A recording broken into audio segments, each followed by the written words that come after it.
बिस्मिल्लाहिर्रहमानिर्रहीम। अस्सलाम वालेकुम। ये इमरान खान साहब की गिरफ़्तारी के लिए ज़मान पार्क में कल दोपहर 2 बजे से लेकर अब तक जो कुछ हुआ, क्या ये इतना ही सादा मामला था और यही कुछ जो आपने टेलीविज़न स्क्रीनों पर देखा यही कुछ हो रहा था, या इसके पस पर्दा कोई और कहानी भी थी? और ये पुलिस इतनी बड़ी तादाद में आने के बावजूद इमरान खान को गिरफ़्तार क्यों ना कर सकी? वजह क्या बनी? अंदर की कहानी क्या थी? ये मैं आज आपको बताऊंगा इस वीलॉग में, और पूरी डिटेल के साथ हम इन हालात वाक़यात का तज्ज़िया करने की कोशिश करेंगे जो कल 2 बजे से लेकर अब तक वहाँ पे वक़ू पज़ीर हुए। ऐनी शाहिद भी हुए इन तमाम वाक़यात का। आलमोस्ट सारी रात हमने जो मनाज़र देखे और कल देखे और उसके बाद आज जो जिस तरह की सूरत हाल देखी, इससे लगता है कि ये कोई मामला इतना सादा नहीं कोई ये कि पॉलिटिकल पार्टी का सरबराह है और वो गिरफ़्तारी नहीं देना चाहता और उसके साथ पॉलिटिकल कारकुन हैं जो उसको पुलिस के हाथों गिरफ़्तार नहीं होने देना चाहते। ये सारी की सारी कार्रवाई जो लगती है ये इतनी पॉलिटिकल है नहीं जितनी पॉलिटिकल नज़र आ रही थी, या जिस तरह तहरीक इंसाफ इसको एक पॉलिटिकल शो करने की कोशिश कर रही थी।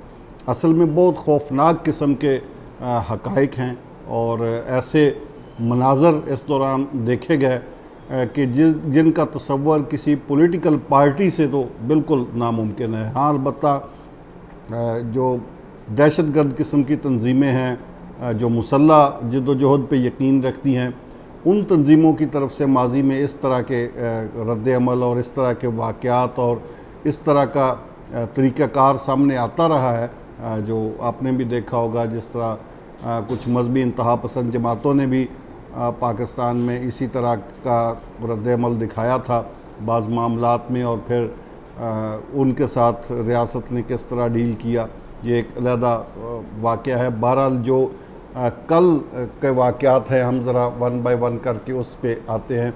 2 बजे के करीब पुलिस ज़मान पार्क में आई। इस्लामाबाद की पुलिस और लाहौर की पुलिस की उसे मुआवनत हासिल थी।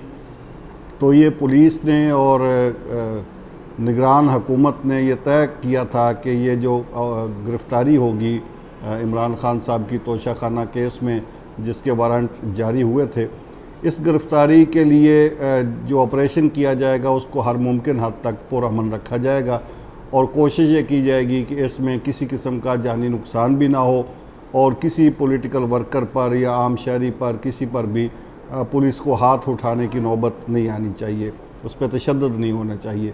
और पुलिस ने इसी तरह का बिहेव किया।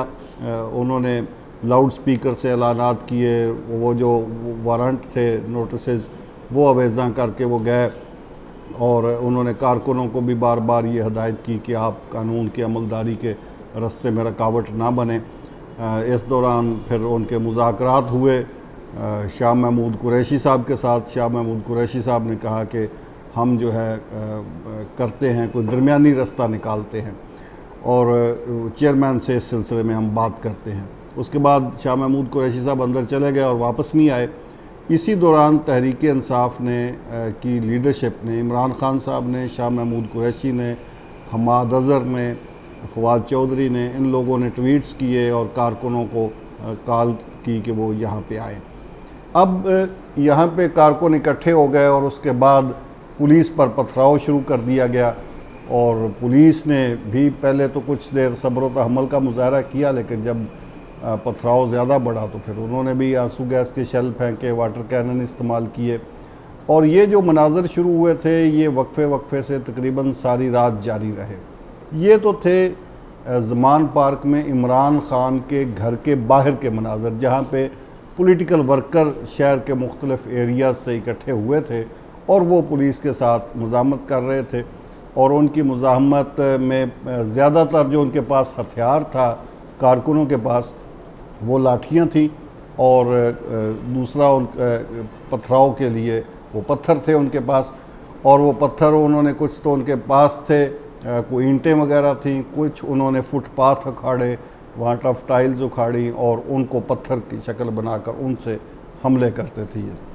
इसमें लाहौर के कारकुन भी थे और कुछ कारकुन जो थे वो लाहौर के बाहर से भी थे, पुलिस इनके साथ निमटती रही और ये आंख मचोली चलती रही सारा दिन। इस दौरान असल प्रॉब्लम ये हुआ कि जब पुलिस मेन गेट पर पहुंच गई ज़मान पार्क में इमरान खान की रहायशगाह पे, और जब उन्होंने अंदर जाने की कोशिश की और बख्तरबंद गाड़ियां भी पुलिस की वहां पे पहुंच गई, तो अंदर से ज़बरदस्त किस्म की पुलिस पर पथराव किया गया। ये इमरान खान की रहायशगाह के अंदर से। तो उस वक़्त पता चला कि रहायशगाह के अंदर काफ़ी तादाद में कारकुन जमा हैं जो कि बड़े ट्रेंड हैं और मुसल्ला हैं। वो मुसल्ला कारकुनों ने ना सिर्फ पथराव किया पुलिस पर, बल्कि अंदर से पेट्रोल बम फेंके।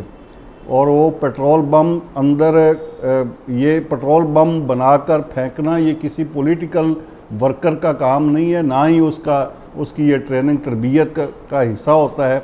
आम जो सियासी कारकुन होता है वो तो जलसे में नारे शारे लगा लेता है, वो किसी की तारीफ़ में किसी के ख़िलाफ़ नारे लगा लेता है, जोशीली तकरीरें कर लेता है, और जब हद से ज़्यादा जज्बाती हो तो फिर गिरफ़्तारी दे देता है पुलिस को। कोई अगर बिल्कुल वो कोई जोशीले किस्म के नौजवान हूँ तो वो ज़्यादा से ज़्यादा को पुलिस पे पथराव करेगा और जवाब में पुलिस उसे पकड़ लेगी या उस पर लाठियाँ बरसाएगी। तो ये तो होता है पॉलिटिकल कल्चर हमारे यहाँ। लेकिन ये जो पेट्रोल बम बनाना और फिर उस पेट्रोल बम को फेंकना पुलिस वालों पर, ये तो बाकायदा दहशतगर्दी की ट्रेनिंग जिसने ली हो उसी का ही काम हो सकता है। तो ये आम पॉलिटिकल वर्कर का, आम शहरी का, आम स्टूडेंट का, आम सियासी कारकुन का, वो आम वकील का तो ये काम है नहीं। ना ही उसे पेट्रोल बम बनाना आता है और ना ही वो इस तरह की कोई जुर्रत कर सकता है। लेकिन वहाँ पे ये पेट्रोल बम इमरान खान के घर के अंदर से फेंके गए, जिस तरह आपने टेलीविज़न स्क्रीनों पे भी देखा होगा। वो पेट्रोल बम पुलिस वालों पे फेंके गए, बख्तरबंद गाड़ियों पे फेंके गए और दूसरी गाड़ियों पे फेंके गए, जिससे गाड़ियों में आग लग गई। पुलिस की गाड़ियाँ नज़र आतश हुई। इसके अलावा जो वाटर कैनन थी उसको नज़र आतश किया गया। फिर ऐसे कारकुन थे जिन्होंने, वो एक वाटर कैनन थी उसके टायरों में सुए मारे बाकायदा, और सुए मारकर उसको पंक्चर करने की कोशिश की। ये भी किसी पॉलिटिकल वर्कर का काम नहीं हो सकता कि वो कोई अगर सियासी कारकुन है, चाहे वो किसी भी जमात का है, तो वो घर से इस तरह के औजार या हथियार लेकर जाएगा तो फिर ही वो ये सारा काम कर सकेगा। सड़क पर तो ये सारी चीज़ें अवेलेबल नहीं होती कि वो वहाँ से उठा के ये कर ले। वो तो ज़्यादा से ज़्यादा वही हो सकता है कि वो कोई ईंट पत्थर उठा लिया, वो मार दिया, कोई डंडा सोटा चला लिया। लेकिन ये जो पेट्रोल बम, ये जो सुए मारे गए, ये सारा कुछ जो है ना, ये ट्रेंड किस्म के, तरबियत याफ्ता किस्म के लोगों का काम है। और अब ये जो तरबियत याफ्ता मुसल्ला लोग थे और इनके पास राइफलें भी थीं, असलहा भी था, जब पुलिस वहाँ पे पहुँची तो इन मुसल्ला लोगों की तरफ से जो रद्द अमल आया, फिर पुलिस वापस भागने पर मजबूर हुई, क्योंकि पुलिस के पास तो कोई वेपन नहीं था। पुलिस को तो स्ट्रेटजी के तौर पे असला नहीं दिया गया था। आईजी पंजाब ने और निगरान हुकूमत ने बाकायदा ये फ़ैसला किया था कि पुलिस को किसी किस्म का असला नहीं दिया जाएगा। उनके पास सिर्फ लाठियाँ होंगी, उनके पास आंसू गैस के शल होंगे और वो हिफाजती शील्डें होंगी जिनसे वो अपनी हिफाजत करेंगे। तो इसी असले के साथ, यानी कि डंडों के साथ, हिफाजती शील्डों के साथ और आंसू गैस के साथ उन्होंने जब अंदर जाने की कोशिश की तो अंदर से फायरिंग भी हुई कुछ इत्तलात के मुताबिक, और पेट्रोल बम फेंके गए, पथराव किया गया, और फिर जाहिर है कि पुलिस को वापस ही आना था। पुलिस फिर वापस आई। फिर पुलिस जो बाहर कारकुन थे उनके साथ मुठभेड़ होती रही और ये सिलसिला रात गए तक जारी रहा।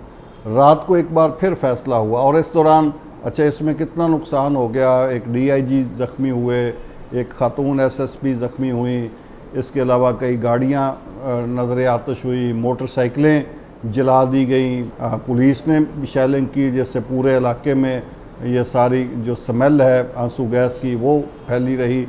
इसके अलावा कारकुनों ने क्या किया कि माल रोड पे और नहर पे जितनी भी वो आराइशी लाइटें लगाई गई थी, फैंसी लाइट्स बड़ी खूबसूरती के साथ सजाया गया था माल रोड को और ये नहर वाली सड़क को, क्योंकि एक तो पीएसएल की टीमें यहाँ पे ठहरी हुई हैं, दूसरा जश्न बहारा के प्रोग्राम हो रहे थे, तो वो सारे का सारा गारत कर दिया तबाह कर दिया, लाइटें तोड़ दी, बिजली के खंभे पोल गिरा दिए गए।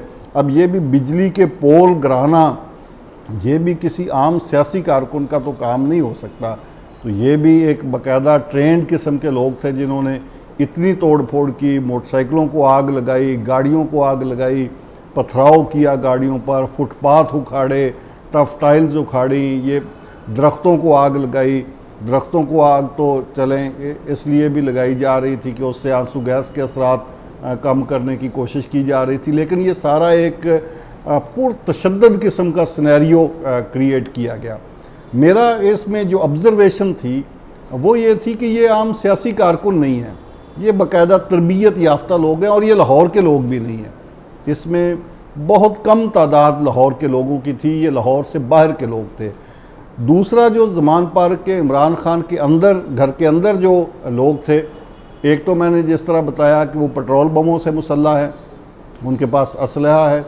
उसके अलावा वो उन्होंने वहाँ पे मोर्चे बनाए हुए हैं, बोरियां रेत की लगा के, पूरे जिस तरह के एक वो जंगी तर्ज पे जिस तरह आपने देखा होगा कि फ़ौज जिस तरह को मोर्चे लगाती है, इस तरह बाकायदा मोर्चे लगा के वो अंदर पूरा उन्होंने 4 कनाल का जो घर है वो चारों तरफ से उसको मोर्चे की शक्ल दे दी हुई है, रेत की बोरियां लगा के और सारा कुछ करके। और वहाँ पे वो पूरा एक अंदाजे के मुताबिक 1,500 से 2,000 के करीब जो लोग हैं वो घर के अंदर और उसके बाहर जो पार्क है वहाँ पे मौजूद हैं। ये जो तहरीक इंसाफ के कारकुन जिनको कहा जा रहा है, जिनको पॉलिटिकल वर्कर कहा जा रहा है, लेकिन हकीकत में ये पॉलिटिकल वर्कर नहीं है, ना ही ये लाहौर के लोग हैं, ये बाहर से लाए गए लोग हैं। इसमें KPK से ताल्लुक़ रखने वाले लोग हैं, गिलगित बिल्तिस्तान से, और गिलगित बिल्तिस्तान से एक और भी है कि वहाँ पे गिलगित बिल्तिस्तान की फ़ोर्स है, पुलिस है वहाँ पे, और उस पुलिस ने भी जब यहाँ से गई पुलिस उनको अरेस्ट करने के लिए, तो गिलगित बिल्तिस्तान की जो पुलिस है उसने मज़ाहमत की और उसने राइफ़लें तान ली, उसने असला दिखाया। और अगर पुलिस आगे बढ़ती तो फिर यकीनी तौर पर गिलगित बिल्तिस्तान की पुलिस के साथ भी ये तसादम यकीनी था, इसलिए वो वापस हुई। अब आज के दिन जो ऑपरेशन किया गया, रेंजर्स और पुलिस ने मिलकर जब वहाँ पे पहुँचे तो इनको भी उसी मज़ाहमत का सामना करना पड़ा इमरान खान के घर के अंदर से, जहाँ से पेट्रोल बम फेंके जा रहे थे और जहाँ से पथराव किया जा रहा था और जहाँ से फायरिंग हो रही थी। तो जब इनको वहाँ से आज भी रेजिस्टेंस मिली तो आज भी वहाँ से रेंजर और पुलिस वापस हटने पर मजबूर हो गए, और फिर वहाँ जो अंदर लोग थे जो पेट्रोल बम फेंक रहे थे और जो पथराव कर रहे थे, उन्हीं लोगों ने फिर पुलिस का और रेंजर्स का पीछा किया और उन पर पथराव करते हुए उनको माल रोड तक पहुंचा दिया, क्लब चौक तक, और फिर वहां से पुलिस को अहकामात मिले कि वो इस सारे ऑपरेशन को फ़िलहाल सस्पेंड कर दें। उसके बाद ये ऑपरेशन सस्पेंड कर दिया गया है। अब अगली हिकमत अमली देखना होगी कि क्या किस तरह पुलिस और रेंजर्स और ये कानून नाफिज करने वाले इदारे क्या दोबारा कोऑपरेशन करते हैं, कोई गिरफ़्तारी का कोई स्ट्रेटजी बनाते हैं, या ये सब कुछ ख़त्म हो गया। अब इमरान खान के कारकुन वहाँ पे एक बार फिर इकट्ठे हो गए हैं और अब वो पूरा उसी तरह का मंजरनामा एक बार फिर बन गया है जिस तरह ये सारे ऑपरेशन से पहले बना हुआ था। तो इस सारी सूरत हाल में असल जो ख़बर ये है कि वो ये कि जो इमरान खान के घर के अंदर लोग हैं वो कोई पॉलिटिकल वर्कर नहीं है, वो बाकायदा मुसल्ला हैं, वो बाकायदा तरबियत याफ्ता हैं, उनको पेट्रोल बम बनाने की तरबियत हासिल है और फिर उसको चलाने की भी तरबियत हासिल है। उन्होंने इसके अमली मुजाहरे किए हैं जिससे यहाँ पे गाड़ियाँ नज़र आतिश हुई हैं, पुलिस वालों पर पेट्रोल बम फेंके गए हैं। वो खुशकिस्मती से अगर किसी ने भाग के किसी की जान बच गई तो अलहदा बात है, अदरवाइज़ तो ये पूरा उनको कत्ल करने का ये एक मंसूबा था। तो ये वो सिस्टम है जो इमरान खान साहब एक पॉलिटिकल लीडर होने के बावजूद वो इस तरह का बिहेव कर रहे हैं जिस तरह के एक कल्ट का लीडर करता है और जिस तरह एक इंतहा पसंद जुनूनी गिरोह करते हैं। और इंतहा पसंद जुनूनी गिरोहों के साथ रियासत क्या डंडों के साथ निमटेगी, क्या उन्हें ये आंसू गैस के शैलों के साथ निमटेगी, या जिस तरह रियासत इंतहा पसंदी के ख़िलाफ़ और इंतहा पसंद गिरोहों के ख़िलाफ़ और मुसल्लह जत्थों के ख़िलाफ़ जिस तरह की कार्रवाई माजी में करती रही है उस तरह की कार्रवाई करेगी। अगर तो ये डंडों के साथ और आंसू गैस के साथ ये ऑपरेशन होना है तो फिर तो इसका अंजाम यही होगा जो अब तक हुआ है। लेकिन अगर इस पर बाकायदा रियासत ने अपनी रिट बहाल करनी है तो फिर ये बाकायदा ऑपरेशन करना पड़ेगा। इमरान खान के घर के अंदर मौजूद जो मुसल्लह लोग हैं उनको डीवेपनाइज करना पड़ेगा और इसके साथ साथ गिलगित बिल्तिस्तान की पुलिस जो वहाँ पे सरकारी अखराजात पे रह रही है और सरकारी अखराजात पे रह के वो पंजाब की और मरकज़ की पुलिस और एजेंसीज़ के साथ एक महाजराई बना रही है और तसादम क्रिएट कर रही है, उसका भी जायज़ा लेना पड़ेगा।